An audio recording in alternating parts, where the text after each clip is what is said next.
Howdy, Sheriff. All right, now I'm giving you my gun. I'm giving you my gun. Now you put your hands up now, Sheriff, real nice and slow like. What's going on, everybody? So I got a video response for a Mixup98. So he has a video on the Wrangler where he talks about the mechanism, the ratcheting mechanism, which is absent here on the Wrangler.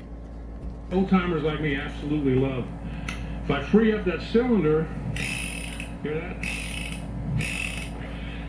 Music to my ears. Now, as many of you Wrangler owners know, when you free up this cylinder with the actual cylinder catch right here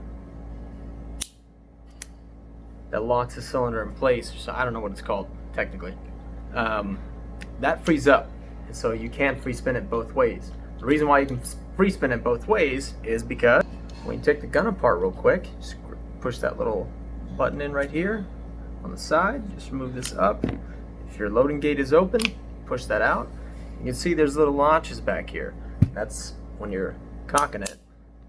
You see that little ratcheting mechanism right there moves it up and out and away.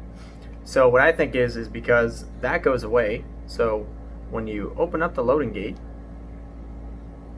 that locking piece for the cylinder right there goes away, and so does that ratcheting mechanism.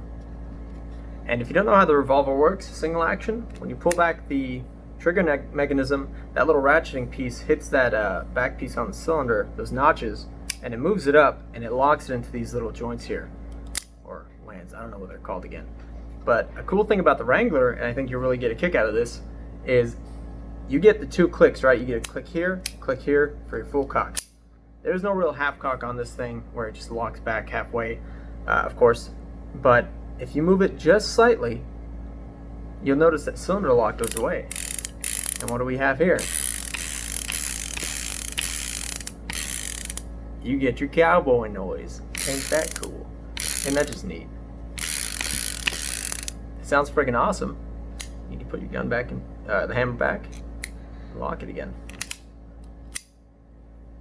So again, you move it back just slightly. If you move it back to that first click, you'll notice that little doodad there comes back up and it'll lock the cylinder in place again. So move it just ever so slightly back. That moves that little lock and doodad back and keeps that little ratchet mechanism. So you can't move it the other way now. Stops it. But you can move it. You can free spin it the other way.